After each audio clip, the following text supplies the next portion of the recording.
Alhamdulillahilladzi hadana li hada wa ma kunna linahtadiya hadana asyhadu an la ilaha illallah wahdahu la syarikalah wa asyhadu anna Muhammadan abduhu wa rasuluh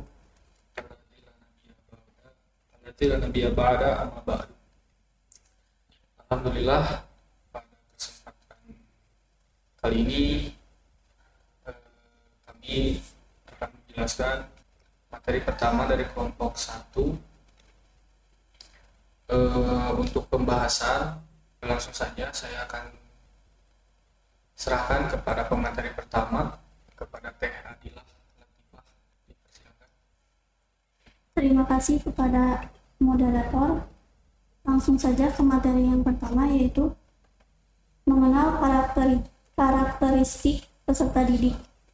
Menjadi seorang guru yang profesional memang tidak cukup dengan hanya menguasai materinya saja, tetapi seorang guru harus mampu mengaplikasikannya ke dalam kegiatan pembelajaran. Nah, selain itu, guru juga harus memiliki 4 kompetensi dasar. Yang pertama ada kompetensi dasar pedagogik, yaitu guru harus mampu mengenal dinamika proses pembelajaran dengan baik. Yang kedua yaitu kompetensi profesional, yaitu di mana guru harus mampu mengelola pembelajaran dengan baik. Dan yang ketiga yaitu kompetensi dasar kepribadian, yaitu seorang guru harus mampu memunculkan sikap atau pribadi yang patut dituruti dan dipatuhi.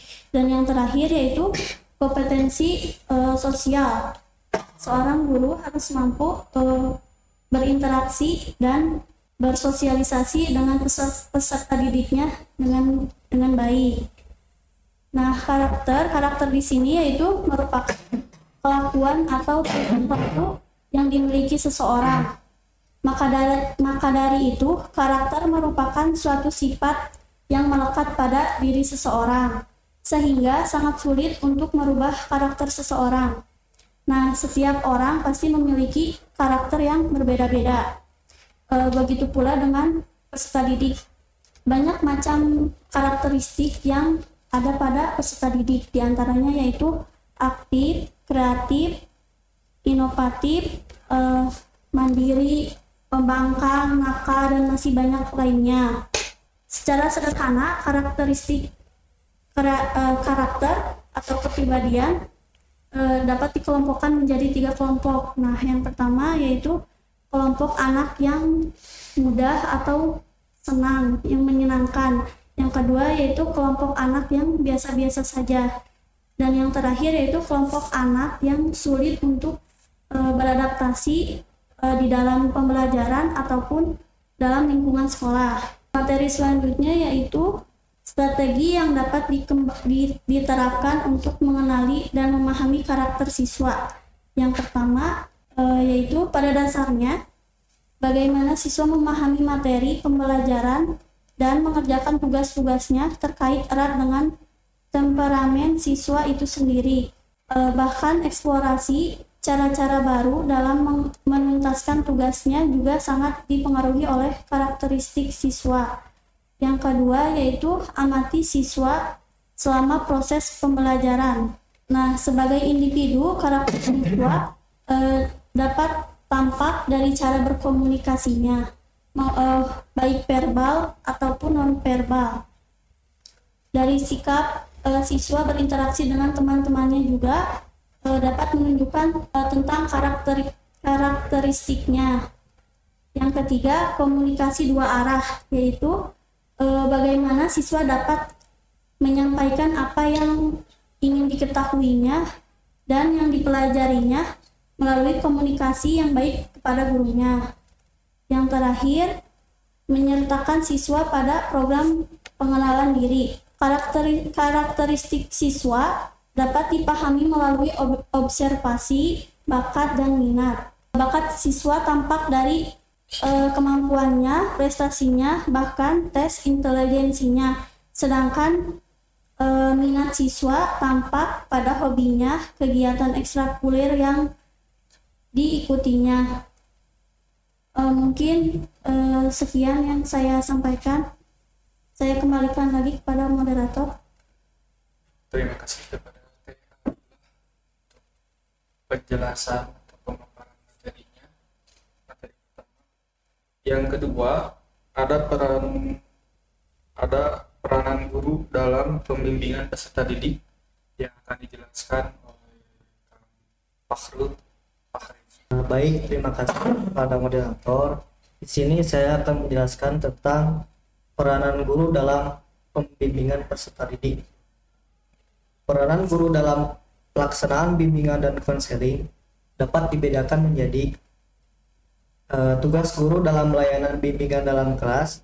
Yang kedua, tugas guru dalam operasional bimbingan di luar kelas. Yang ketiga, keterbatasan guru.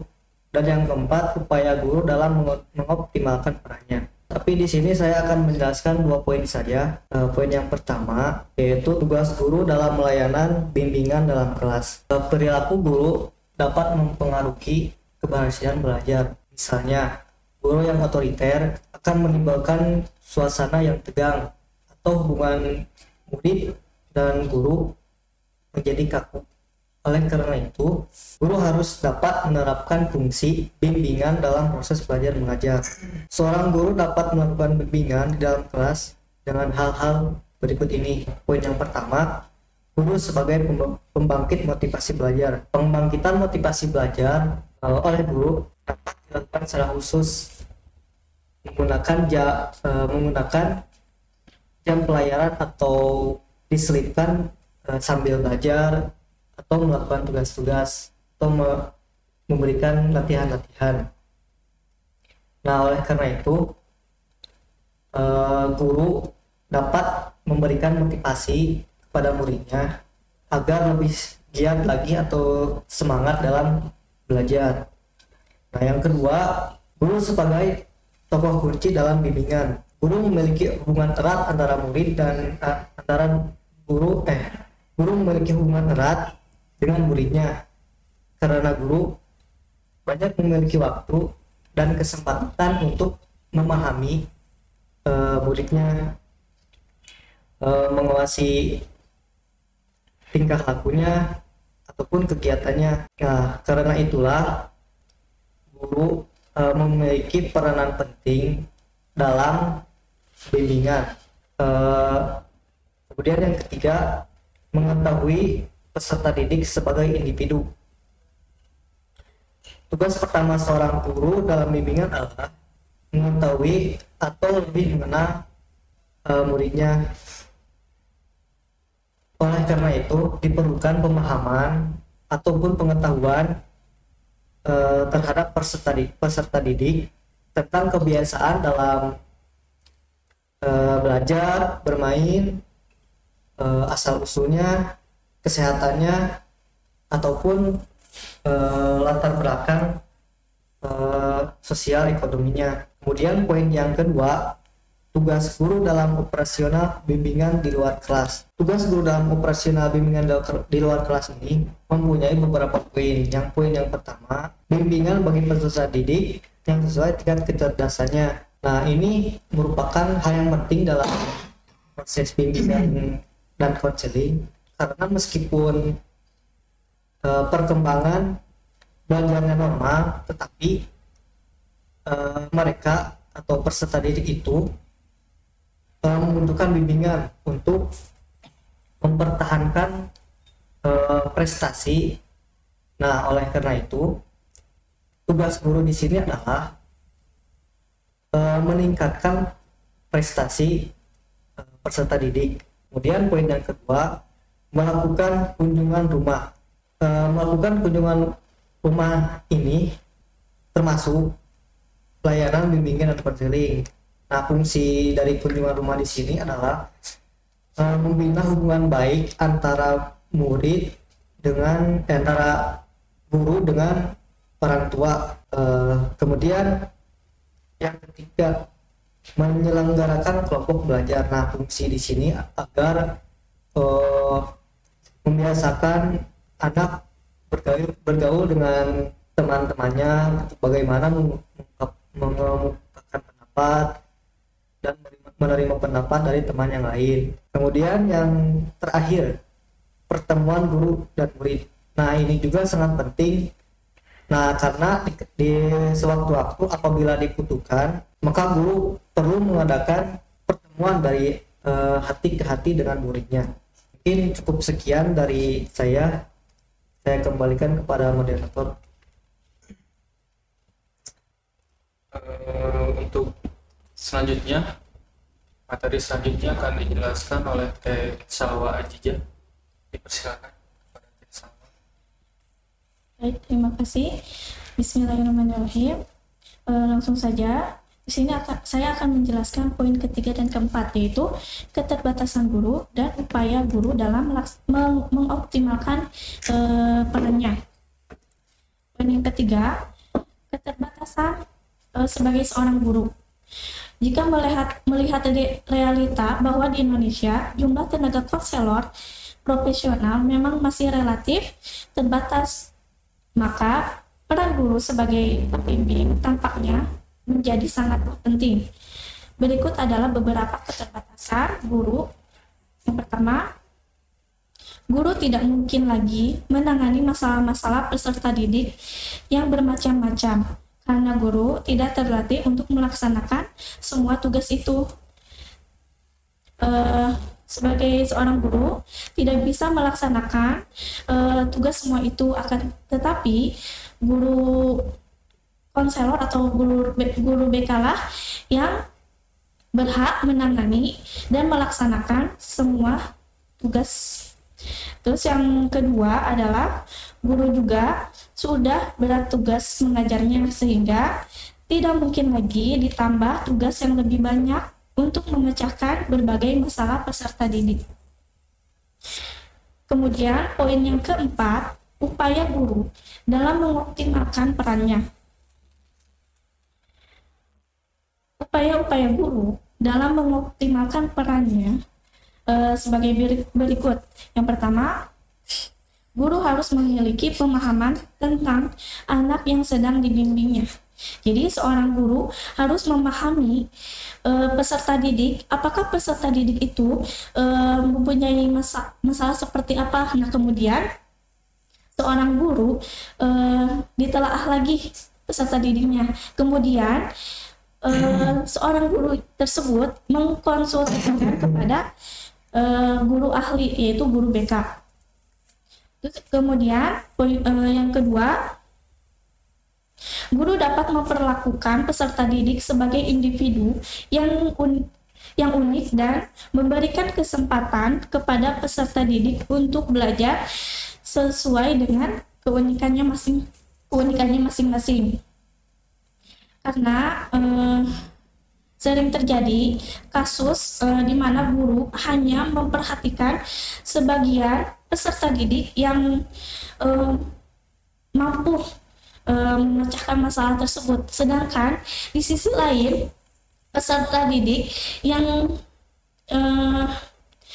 kurang mampu untuk memecahkan masalahnya, dan akhirnya pun peserta didik yang tidak mampu memecahkan masalahnya diabaikan. Padahal peserta didik tersebut mempunyai keunikan dan keistimewaan yang ada dalam dirinya. Yang kemudian, guru sebaiknya dapat menjalin hubungan yang akrab dan hangat kepada murid. Termasuk juga guru harus bisa menjaga kerahasiaan data peserta didik yang dibimbingnya. Yang keempat, guru senantiasa memberikan kesempatan kepada peserta didik untuk mengkonsultasikan berbagai kesulitan yang dihadapi peserta didik. Jadi guru harus bisa memberikan kesempatan agar peserta didik tersebut bisa menyampaikan, bisa mengkonsultasikan masalah yang dia hadapi. Kemudian yang terakhir adalah Guru sebaiknya dapat memahami prinsip-prinsip umum konseling dan menguasai teknik-teknik dasar konseling untuk kepentingan pembimbingan di kelasnya. Nah, itulah pemaparan dari saya tentang keterbatasan guru dan upaya guru dalam mengoptimalkan perannya. Kemudian saya moderator. Terima kasih. Dan untuk materi selanjutnya akan disampaikan atau dijelaskan oleh Teh Yuyun. Dipersilakan. Terima kasih kepada moderator. Bismillahirrahmanirrahim. Selanjutnya saya akan menjelaskan mengenai perkembangan peserta didik. Dalam menyelenggarakan kegiatan layanan dan kegiatan pendukung, guru BK perlu memahami karakteristik peserta didik, termasuk perilaku, perkembangan fisik, dan juga psikisnya. Dengan memahami karakteristik peserta didik, maka guru BK dapat memilih pendekatan dan teknik yang tepat untuk membimbing para peserta didiknya. Perkembangan masa remaja adalah suatu periode transisi dari satu masa, yaitu masa awal kanak-kanak hingga masa dewasa. Masa remaja disebut juga sebagai masa peralihan. Masa ini dibagi menjadi 3 tahap. Yang pertama yaitu masa awal, terjadi pada remaja yang berusia 10 sampai 13 tahun. Lalu yang kedua ada masa tengah atau disebut dengan middle, yaitu terjadi pada remaja yang berusia 14 sampai 17 tahun. Dan yang ketiga adalah masa akhir. Ini adalah remaja yang berusia 18 tahun ke atas. Pada tahap awal perkembangan remaja ditandai dengan pertumbuhan yang tergolong cepat. Di fase ini akan terjadi perubahan pada area tubuh tertentu, baik untuk laki-laki maupun perempuan, yang disebut dengan pubertas. Pada tahap middle, di fase ini perkembangan anak remaja semakin terlihat, seperti suara yang berubah menjadi berat pada laki-laki, timbulnya jerawat, sampai bertambah tinggi badan. Sementara untuk remaja perempuan, perubahan fisik yang muncul umumnya sudah sangat matang, ditambah dengan masa menstruasi yang semakin teratur. Lalu di tahap ketiga, pada fase ini, tumbuh kembang remaja bisa dikatakan sudah mencapai batas maksimal. Jika di fase sebelumnya anak cenderung lebih impulsif, di sini sikap itu belum hilang, hanya saja tumbuhnya lebih terkendali. Dalam perubahan fisik yang dialami oleh remaja, ada faktor-faktor yang mempengaruhi perkembangan fisik tersebut. Di antaranya yang pertama adalah sistem endokrin, di mana apabila sistem endokrin ini tidak berfungsi secara normal, maka pertumbuhan anak akan terganggu dan akibatnya anak bisa memiliki pertumbuhan menjadi kerdil. Lalu yang kedua ada pengaruh keluarga. Pengaruh keluarga ini, faktor keluarga meliputi faktor keturunan dan juga lingkungan. Seperti faktor keturunan, seorang anak dapat lebih tinggi ataupun lebih besar daripada anak yang lainnya dikarenakan faktor gen dari kedua orang tua. Lalu yang ketiga yaitu pengaruh gizi. Anak-anak yang memperoleh gizi cukup biasanya akan lebih tinggi tubuhnya dan sedikit lebih cepat mencapai tahap remaja jika dibandingkan dengan mereka yang kekurangan asupan gizi. Lalu yang keempat ada faktor gangguan emosional. Anak yang selalu sering mengalami gangguan emosional akan menyebabkan terbentuknya steroid adrenal yang berlebihan, di mana apabila ini terjadi, maka pertumbuhan awal remaja akan terhambat dan tidak mencapai berat badan yang seharusnya. Lalu yang kelima ada faktor jenis kelamin. Pada anak laki-laki, ini cenderung lebih tinggi dan lebih berat daripada anak perempuan. Terjadinya perbedaan berat dan tinggi ini karena tulang dan otot pada anak laki-laki memang berbeda dari anak perempuan. Lalu yang keenam adalah status sosial ekonomi, di mana anak-anak yang berasal dari keluarga dengan status sosial ekonomi yang lebih kecil atau rendah cenderung memiliki tubuh yang kecil dibandingkan dengan anak yang berasal dari keluarga yang berstatus sosial ekonominya tinggi. Lalu yang ketujuh itu ada kesehatan. Anak-anak yang sehat dan jarang sakit biasanya akan memiliki tubuh yang lebih berat, dan pada anak yang sering sakit biasanya mengalami penurunan berat badan maupun pertumbuhan tingginya. Lalu yang terakhir, ini ada akibat pertumbuhan fisik. Perubahan fisik pada remaja mempengaruhi semua bagian tubuh, baik internal maupun eksternal. Dari faktor-faktor tersebut, ada dampak-dampak yang menimbulkan permasalahan dalam pola perilaku dan sikap kepribadian peserta didik itu sendiri. Yang pertama adalah dampak terhadap keadaan fisik, di mana seperti pada saat menstruasi, remaja wanita mengalami sakit pinggang, sakit kepala, sakit perut, juga bisa mengalami gangguan kulit. Nah, karena itu timbullah rasa lelah, tertekan, dan mudah marah. Lalu yang kedua, ada dampak terhadap sikap dan perilaku, di mana ada pengaruh perubahan fisik ini mempengaruhi sikap perilakunya menjadi yang pertama, ingin menyendiri, yang kedua, bosan, yang ketiga ada inkoordinasi, yaitu sikap kaku dan janggal.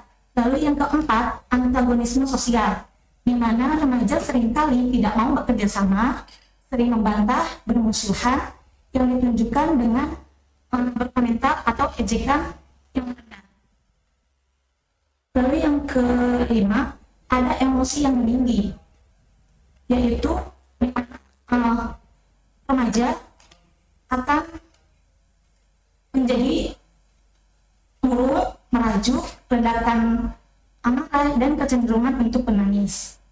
Lalu yang keenam ada hilangnya kepercayaan diri. Hilangnya kepercayaan diri ini bisa disebabkan karena kritik yang bertubi-tubi yang anak ini dapatkan dari orang tua maupun teman-teman ataupun di lingkungan sekitar. Yang terakhir adalah sangat sederhana, di mana perubahan tubuh yang terjadi pada anak ini menjadi sangat sederhana, sehingga anak tersebut menjadi sangat sederhana karena ia memiliki asumsi bahwa orang-orang sekitarnya itu memperhatikan perubahan yang terjadi pada dirinya dan memberi komentar yang buruk. Dampak yang ketiga yaitu ada dampak terhadap jiwa, di mana remaja memiliki ketegangan emosi yang bersifat khas atau disebut juga badai dan topan, storm and stress, menggambarkan emosi yang tidak menentu, tidak stabil dan meledak-ledak. Hal ini diwujudkan dalam bentuk cepat marah, suka menyendiri, gelisah, cemas, sentimen, nervous, dan juga lainnya. Lalu yang terakhir adalah mengenal perkembangan psikis remaja, di mana perkembangan psikis remaja ini pada usia 10-13 tahun, perkembangan emosionalnya masih menunjukkan ketergantungan terhadap orang tua.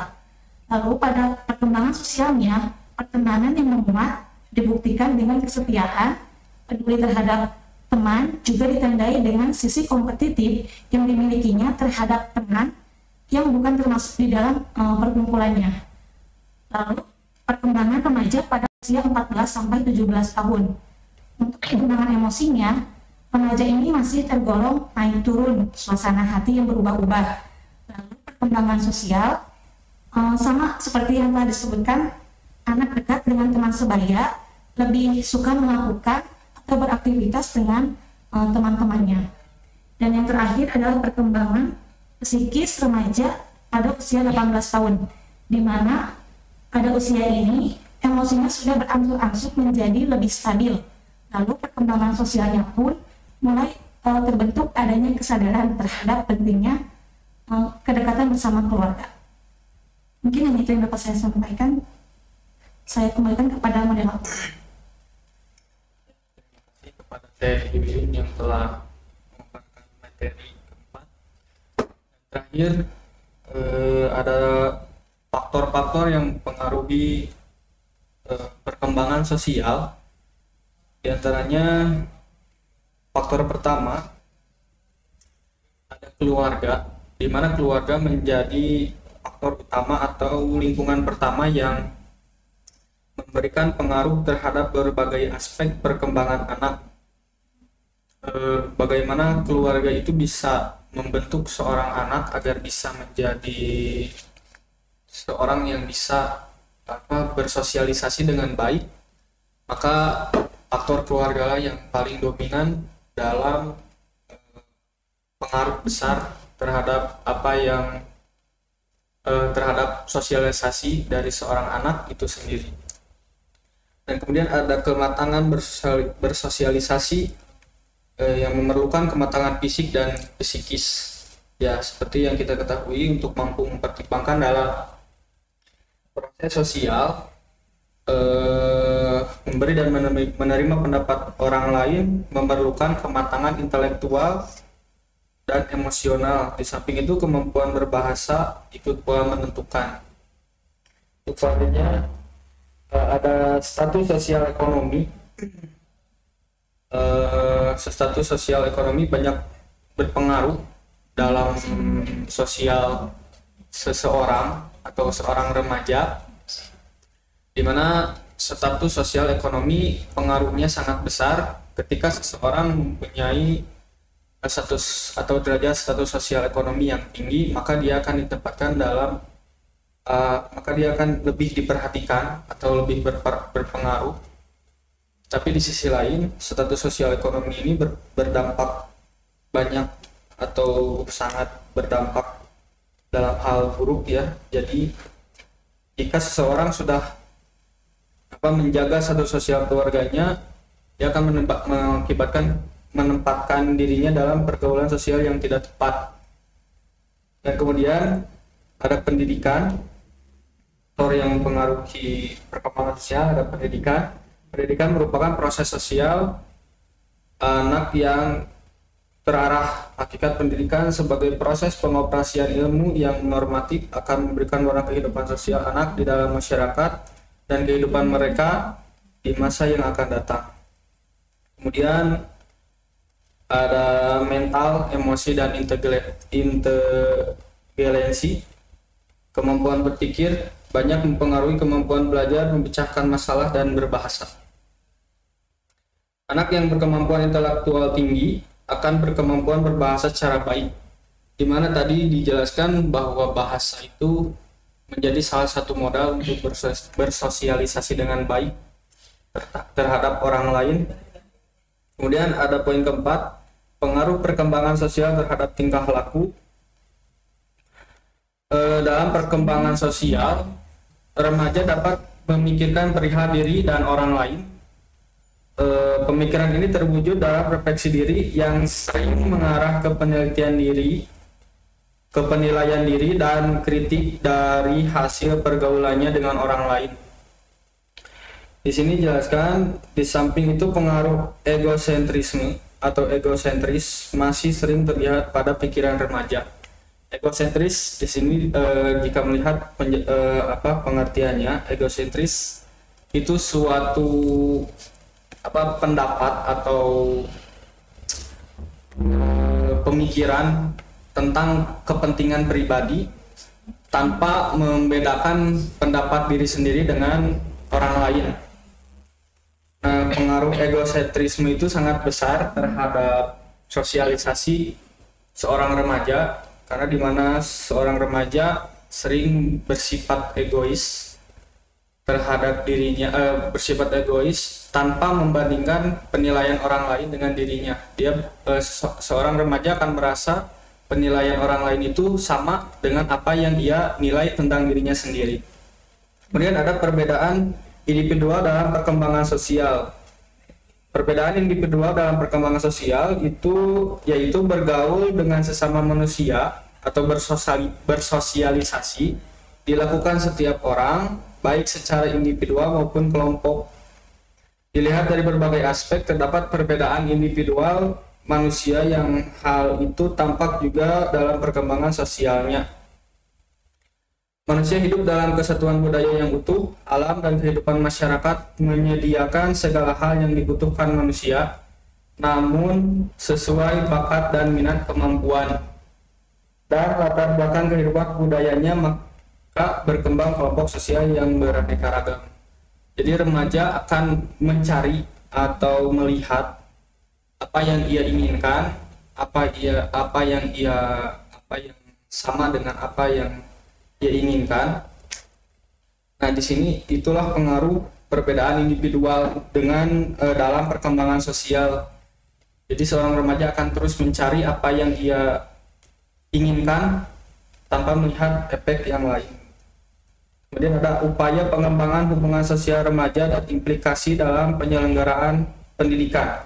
Remaja dalam mencari identitas diri memiliki sikap yang terlalu tinggi, menilai dirinya, atau sebaliknya mereka belum memahami benar tentang norma-norma sosial yang berlaku di dalam kehidupan masyarakat. Keduanya dapat menimbulkan hubungan sosial yang kurang serasi karena mereka sukar untuk menerima norma sesuai dengan kondisi dalam kelompok atau masyarakat.